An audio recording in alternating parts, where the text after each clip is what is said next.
नमस्कार दोस्तों, एक बार फिर से आप सबका बहुत बहुत स्वागत है हमारे YouTube channel easy math bye जीवन शर्मा में। दोस्तों आज का अपना जो चैप्टर है वो कक्षा 10वीं के लिए बहुत ज़्यादा इंपॉर्टेंट है और आज हम अध्याय 16 पृष्ठीय क्षेत्रफल एवं आयतन से संबंधित अपनी जो प्रश्नमाला 16.1 है उसके 3 महत्वपूर्ण प्रश्न पढ़ेंगे। प्रश्न संख्या 7, 8 और उसके साथ प्रश्न संख्या 11 करेंगे। दोस्तों इस वीडियो को शुरू करने से पहले हम आपसे गुजारिश करेंगे कि इस कोरोना काल में, इस कोरोना की इस भयंकर परिस्थिति में अपना और अपने परिवार का ध्यान रखें, भीड़ भाड़ वाले इलाकों में जाने से बचें और जब भी आपको ज़रूरत हो बाहर निकलना पड़े घर से तो मास्क पहन कर निकले। दोस्तों चलिए दोस्तों बढ़ते आज इस महत्वपूर्ण चैप्टर की तरफ और मिलते वीडियो के अंत में।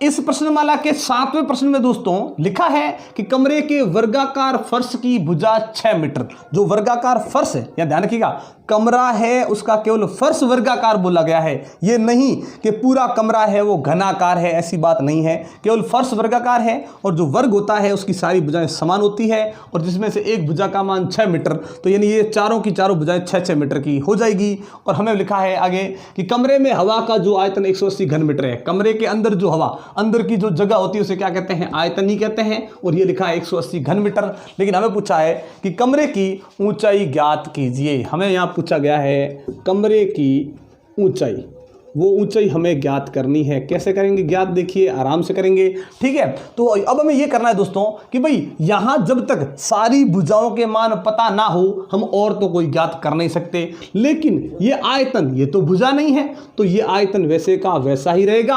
आयतन कैसे ज्ञात किया जाता है?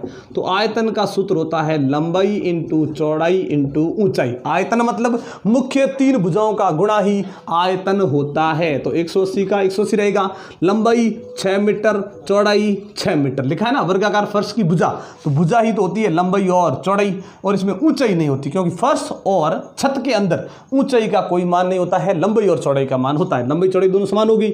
ऊंचाई, तो ऊंचाई हमें पता है नहीं तो ऊंचाई का लिखेंगे वापस ऊंचाई। 180 का 180 है ही, ऊंचाई वैसे की वैसी। गुणा में ये जो नंबर है वो पक्षांतर करते ही बट्टा के नीचे चले जाएंगे, तो ऊंचाई का मान ज्ञात करेंगे। 6 को इससे काट दिया, 6 एकम 6, 6 3 18, 0 का 0 हो गया 30। वापस 6 और 30 एक ही पाड़े में आ रहे हैं, 6 एकम 6 और 6 पंजे 30। ऊपर 5 बट्टा के नीचे 1 का कोई मतलब नहीं। ये हो गई कमरे की ऊंचाई। ये हमें कमरे की दोस्तों ऊंचाई ही ज्ञात करनी थी। अगर ऊंचाई के साथ साथ हमें यहाँ पे संपूर्ण पृष्ठीय क्षेत्रफल यदि पूछा गया होता तो जरूर हम ज्ञात कर सकते थे, लेकिन हमें नहीं पूछा है तो हम केवल कमरे की ऊंचाई ही ज्ञात करनी थी, तो हमने ज्ञात कर ली। इस प्रकार से 7वां प्रश्न कंप्लीट हो गया। करते हैं इसका ठीक अगला प्रश्न। 8वें प्रश्न में कि भाई 44 मीटर लंबी 1.5 मीटर ऊंची और 85 सेंटीमीटर चौड़ी दीवार बनाने में 22 centimetre into 10 centimetre into 17 centimetre माप की कितनी ईंटों की आवश्यकता होगी? तो ध्यान रखें दोस्तों, यहाँ पे लंबाई फिर ऊंचाई लिखी है और फिर चौड़ाई लिखी गई है, ठीक है। ये तो है दीवार की लंबाई, चौड़ाई और ऊंचाई। उसे बनाने में जो ईंट लगी है उसमें से प्रत्येक ईंट की, यहाँ ध्यान रखें दोस्तों, तीनों को गुणा में लिखा गया ना। और जब किसी के अंदर इस प्रकार से तीनों ही भुजाएं गुणा में लिखी गई है तो इसमें पहली लंबाई है, दूसरी चौड़ाई मान सकते हैं और तीसरी इसकी हो गई ऊंचाई। अब हमें यह ज्ञात करना है कि इस दीवार को बनाने में इस प्रकार की कितनी ईंटें लगेगी। जब भी इस प्रकार का प्रश्न आए उसका बहुत ही ज्यादा आसान तरीका यह रहेगा आपके लिए कि आपको यहां पे ज्ञात करना है आयतन। क्यों करना है आयतन?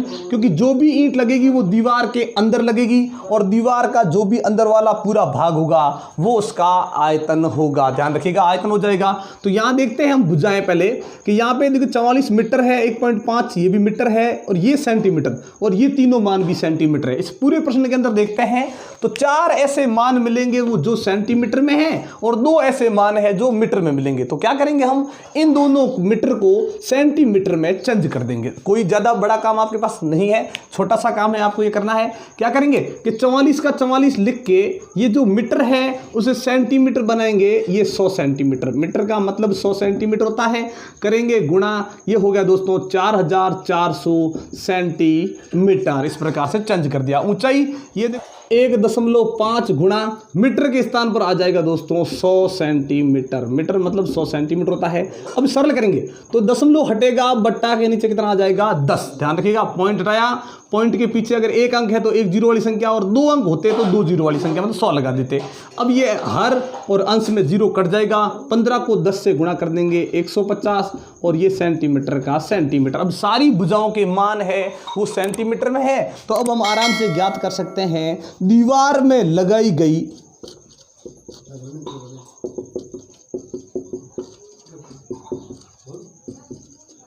ईंटों की संख्या। तो ईंटों की संख्या कैसे ज्ञात करेंगे, तो ऊपर करेंगे हम दीवार का आयतन। ध्यान रखिएगा, जब भी ईंटों की संख्या ज्ञात करनी हो, बड़ा आयतन ऊपर और छोटा आयतन नीचे। तो यहां नीचे लिख देंगे हम एक ईंट का आयतन। ऊपर करेंगे दीवार का आयतन और नीचे लिख देंगे एक ईंट का आयतन। आयतन के लिए क्या करना है, इसकी तीनों भुजाओं का गुणा। तो अब देखिए दीवार का आयतन है ना, तो दीवार की तीनों भुजाओं को गुणा करेंगे। 44, ये 2 जीरो लगा दीजिए, 4400 गुणा, ये हो गए 150, ये गुणा, और ये हो गई 85 दोस्तों, ठीक है 85 सेंटीमीटर। तो ये तीनों भुजाओं का गुणा है, वही इसका आयतन है। ईंट का आयतन तो 22 गुणा 10 गुणा 17। अब जो कट रही है उनको काट लेंगे, ठीक है, जिस प्रकार से जो भी संख्या कटती है। अब जो चाहो काट सकते हो, जीरो से ये देखो जीरो कट गया, अंश और हर को काटना है। 22 और 44 देख सकते हैं, 22 दूए 44 हो गए, और ये जीरो वैसे के वैसे रहेंगे। 17 और 85 को देख सकते हैं, 17 एकम 17, 17 पंजे दोस्तों 85 होता है ये, ठीक है। 5 बार पहाड़े से कट गया, 5 बार बोलने के बाद। बट्टा के नीचे देखते हैं, ये पहाड़ा एक बार, ये एक बचा है, ये भी एक बार हो गया।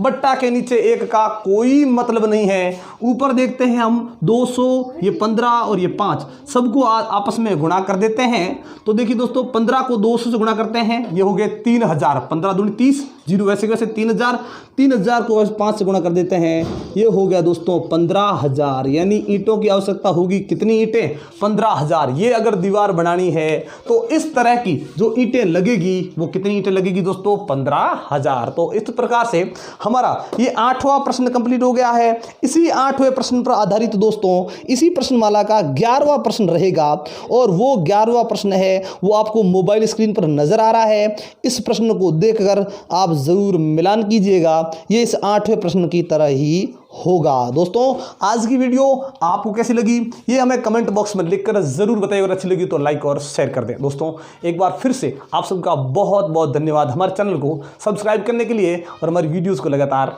देखने के लिए। लेकिन अगर आप हमारे चैनल पर नए हैं तो हमारी वीडियो को सब्सक्राइब करना मत भूलिएगा और बेल आइकन जरूर दबाइएगा, ताकि जब भी इस प्रकार का इंटरेस्टिंग वीडियो हम आपके लिए लेकर आएँ नोटिफिकेशन आपको मिलती रहे। तो इसी प्रकार के इंटरेस्टिंग वीडियो देखने के लिए जुड़े रहे हमारे साथ। तब तक के लिए नमस्कार, जय हिंद, जय भारत।